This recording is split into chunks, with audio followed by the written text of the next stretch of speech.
Within weeks of sub-postmasters getting a Horizon machine installed in their branch to process transactions, many began complaining it made mistakes. But for years, the post office blamed them for money going missing, not the software. Hundreds ended up with criminal convictions. Thousands more covered the shortfalls with their savings. Not only have I lost my home, I lost my family, my reputation, lost everything.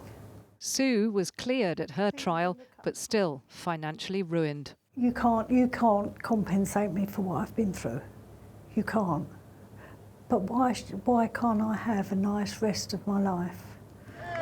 Over the last 3 years, more than 80 convictions have been overturned, a public inquiry has begun, and the government has promised full and fair compensation for everyone.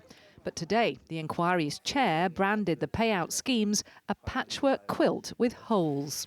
Ministers of the Crown and very senior representatives of the Post Office were asserting and repeating that all who had legitimate claims for compensation should receive it promptly.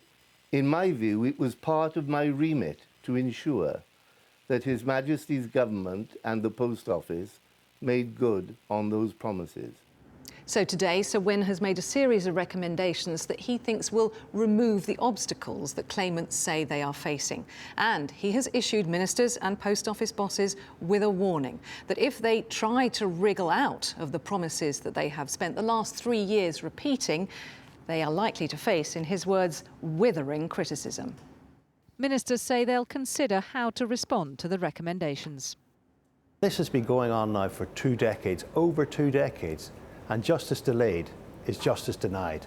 My father passed away just recently, and he always believed in me, and I always wanted to be able to tell him before he passed that I'd be all right. I wanted to say I'll be all right, Dad, and they didn't even let me have the opportunity to do that.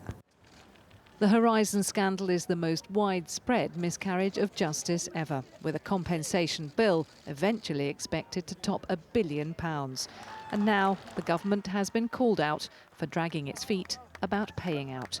Catherine Jones, 5 News.